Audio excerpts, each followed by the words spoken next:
Hello, this is Crazy Cards fan Chris back for episode 3. I know, not wearing Cardinal stuff today. I'm wearing my Slokey stuff. Deal with it. Okay, today I want to talk spring training. I meant to put a couple videos out since the last one, but a lot of things have been going on. So, one of the things I like to point out is early spring training results mean nothing. A lot of times you have people that just go off in the beginning and then they slow down and come back to earth later in spring training. Why is that? Often you've got veteran pitchers just working on a pitch or a couple pitches, and that's all they're going to throw. You've got guys that are really just trying to throw strikes and build up arm strength, and they're often facing guys that they will never face if they do make the majors. And maybe some of these guys won't ever make the majors. So results are skewed. That's one of the reasons I say don't worry about it, what you see in the first couple of weeks. Now in the last few days and the next week or so, yeah, definitely pay attention. And you're starting to see some of your guys that were cold early start to turn it on. Carlson has really been turning it on. You're seeing more out of DeYoung. Goldie and Arenado have done more. You're seeing a lot more out of the lineup, out of the guys who will be the starters. So that's good. Also, I would have to point out some early performers I want to talk a little bit about. Tyler O'Neill has been the Cardinals' best hitter. It's not even close. He kicked butt in the beginning. He's continued to kick butt. He's changed his approach. He really looks good, and I'm very curious how he's going to do this year. I'm not making any predictions on that yet.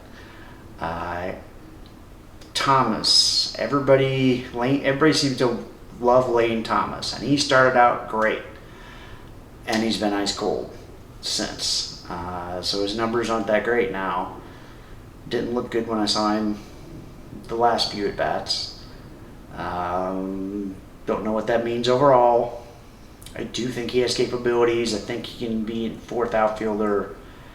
Vader, I am a little bit worried about because he's not looking good. I think he's only has 3 hits so far.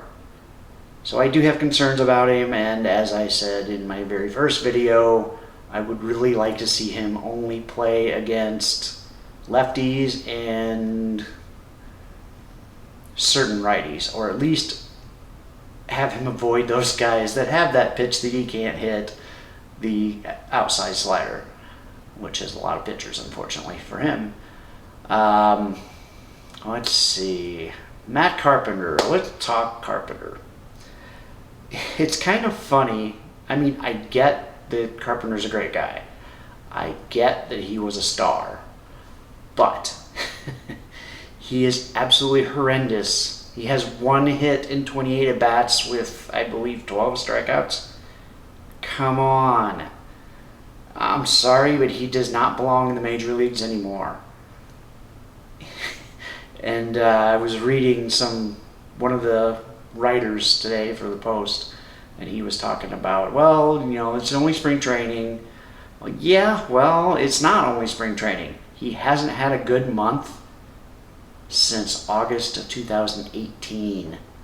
That's a lot of bad hitting. I wish we could put a stop to this because Nagowski has hit great and should be the backup at first. I believe he can actually play the outfield a little bit and do a few other things too. That's what I'd like to see happen. Rondon has played well. I would say right now I would pick him over Sosa, even if you lose Sosa.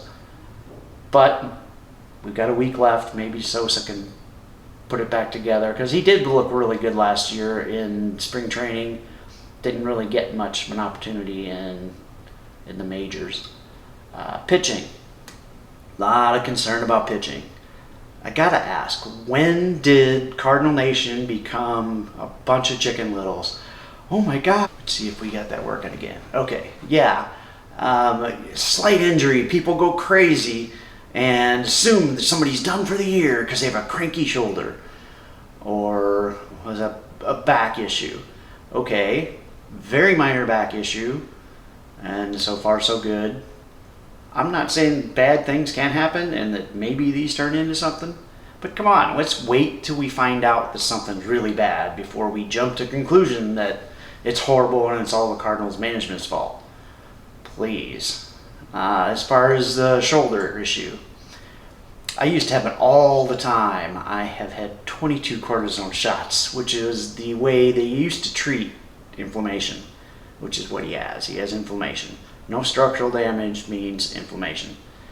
Nowadays, they like to use PRP. I've had it, I think, 3 times. It's a whole lot less painful, a whole lot less tough on you. I don't know if this is effective, although cortisone was hit and miss for me. But they also know a lot more about diet. If I'd known I just need to up my omega-3s, and a lot of that would have gone away, then I would have been happy to do that. Things you learn over the years. Of course, that's over 30-some years, so the medical industry has learned a lot over that time. So, a few predictions. One, I think the Cardinals will win 90 to 95 games. Why do you say that? Well, simple. Because 2 years ago, last full season, they won, 90 or 91? And this team's better than that team. I'm a little less confident in the pitching, thanks to Carlos, who just looks horrible. But not completely, because there's still quite a bit of talent there. Flaherty looked really good today until a whole weird inning of really strange defense popped up. He made a couple mistakes. Wayno's looked great. A lot of the other guys competing for the 5th spot, Gant, etc., look pretty good. I'm not worried about it. Kim, I think, will be back and be just fine. Michaelis, I think he will miss a few starts, but not many. And Kim, he may miss 1 or 2, I don't know. But if he does, so what? They've got backups. Let's see, other predictions. Right now, they've been hitting Carlson down in the lineup.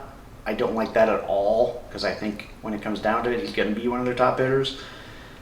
I want to see him move up to number 2, as I said in the first video. Edmund, Carlson, Goldschmidt. I hate it when I do this. The third baseman, jeez. DeYoung 5th. Some people say they like Yachty 5th or 6th. To me, no way. Number 1, he has no power left. And number 2, he's really not a good hitter at all. When he gets hot, he is a good hitter, and then you can move him up. But I'd keep him 7th or 8th. I know a lot of people don't like him 8th because he's so slow. It's hard to butt him over. I get that. O'Neill has a lot of power. I definitely would keep him close to DeYoung, 4th or 5th. Arenado. Why did I blank on Arenado's name? Anyway. Arenado 4th, DeYoung 5th, O'Neill 6th. You can swap them a little bit. I know right now they're hitting Arenado 3rd and Goldie 2nd. That's okay, but it doesn't lengthen the lineup as well. And having Carlson in front of those two would give him a whole lot more pitches to hit. I just think it's so much more of an interesting offense if you do it that way. Then you have 2 switch hitters at the top of the lineup. Although I will say this, if you're facing a lefty, I wouldn't mind having Vader as leadoff, because his OPS against lefties is over 800. So, something to think about.